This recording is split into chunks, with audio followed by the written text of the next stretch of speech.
नमस्कार, DNP India में आपका स्वागत। मैं हूं आपके साथ राहुल चौधरी। इस समय हम दिल्ली में राष्ट्रीय लोकदल के कार्यालय में मौजूद हैं।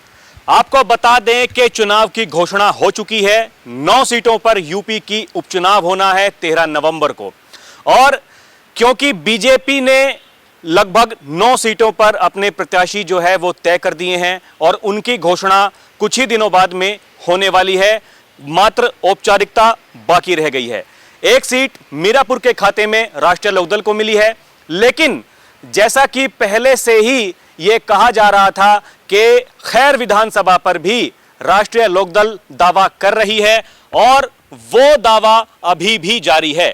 हमारे साथ में आज खैर विधानसभा से पूर्व विधायक भगवती प्रसाद जी मौजूद हैं।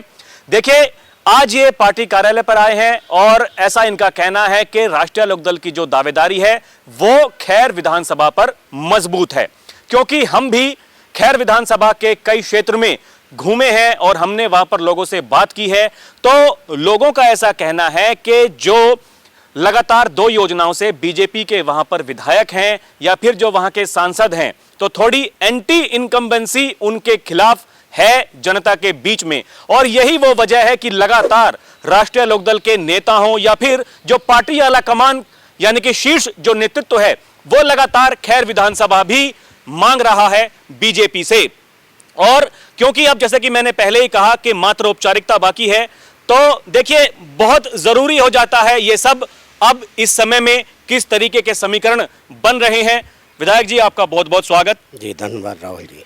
विधायक जी, आज देखिए पार्टी कार्यालय पर आप आए हैं। क्या आपकी मांग है, क्या आप चाहते हैं खैर विधानसभा में क्या होना चाहिए? देखिए, विधानसभा का चुनाव तो होना ही है, चाहे बीजेपी लड़े या फिर राष्ट्रीय लोकदल। राष्ट्रीय लोकदल अगर वहां पर चुनाव लड़ती है तो आपको क्या लगता है ये चुनाव कितना आसान हो सकता है? देखो, मेरे साथ और भी कार्यकर्ता आए हैं। चौधरी हमीर सिंह जी हैं, चौधरी शिव कुमार जी हैं जी। और हमारे जितने भर जनपद अलीगढ़ के जो कार्यकर्ता हैं जी, वो ज़्यादातर ये मांग कर रहे हैं कि वहाँ आरएलडी लड़े। आरएलडी बहुत मजबूत रहेगी वहाँ। ये बताइए, ये क्या आपको लगता है कि जो लगातार 2 योजनाओं से, देखिए आप भी विधायक रहे हैं और जो आपके बाद जो विधायक बने अब वो सांसद बन चुके हैं, किस तरीके से जो हमने भी देखा जब हम लोगों के पास में वहां पर गए तो उनका ऐसा कहना था कि जो बीजेपी की सरकार है उससे दिक्कत नहीं है, लेकिन जो स्थानीय नेतृत्व है वहां का वो थोड़ा गड़बड़ाया हुआ है। आपको क्या लगता है, आपके पास मतलब किस तरीके की इंफॉर्मेशन है? देखो, वो चीज़ तो मैं कुछ नहीं कहूँगा उसके बारे में तो, लेकिन इतना ज़रूर है कि वहाँ मजबूत है राष्ट्रीय लोकदल, काफ़ी मजबूत है। तो मेरा तो यही है कहना, अब उनके खिलाफ कुछ है या नहीं है ये तो उन्हें ज़्यादा जानकारी है और जनता को भी जानकारी है। लेकिन हमारा गठबंधन है, इसलिए हम इस बारे में तो कुछ नहीं बोल पाएंगे।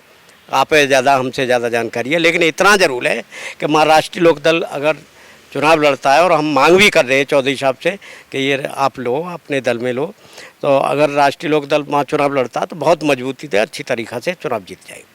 ये बताइए, देखिए दावेदारी तो आपकी है ही है, लेकिन जैसा कि अभी तक कहा जा रहा है कि बीजेपी ने वहां पर अपना जो प्रत्याशी है वो घोषित कर दिया है। अगर बीजेपी वहां पर अपना उम्मीदवार उतारती है तो फिर आरएलडी कितना, देखिए गठबंधन है, गठबंधन के तहत क्या कुछ मतलब आप साथ देंगे चुनाव में? देखिए कुछ भी हो सकता है, ये अभी तक तो कुछ तय है नहीं, लेकिन अगर ऐसा हुआ तो ऐसा है। हमारे जो दल के नेता हैं, हमारे अध्यक्ष जी आदरणीय जयंत चौधरी साहब, उनके निर्देशों के अनुसार ही वहाँ कार्यकर्ता काम करेगा। जो उनका निर्देश होगा उसी के अनुसार अगर बीजेपी लड़ती है तो हम लोग बहुत जोर तोड़ से बीजेपी को लड़ाएंगे।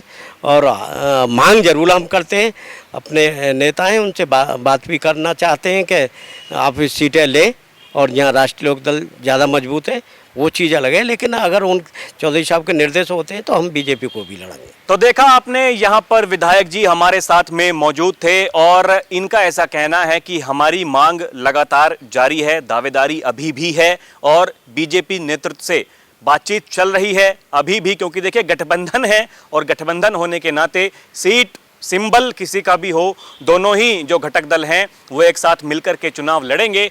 लेकिन ऐसा दावेदारी है क्योंकि देखिए लगभग 1 लाख से भी ज्यादा जाट मतदाता हैं खैर विधानसभा पर, जैसा कि मैं पहले भी आपको बता चुका हूं। और ये बात इसलिए कही जाती है क्योंकि वो सुरक्षित सीट भी है और क्योंकि अगर देखिए जाट मतदाता एक मुश्त होकर के जिस भी गठबंधन के पाले में चले गए उसका जीतना वहां पर आसान हो जाएगा। बहरहाल अभी के लिए इतना ही, लेकिन आगे आने वाले दिनों में क्या होगा और खैर विधानसभा पर किस तरीके के समीकरण बनते हैं उसका रहेगा इंतजार।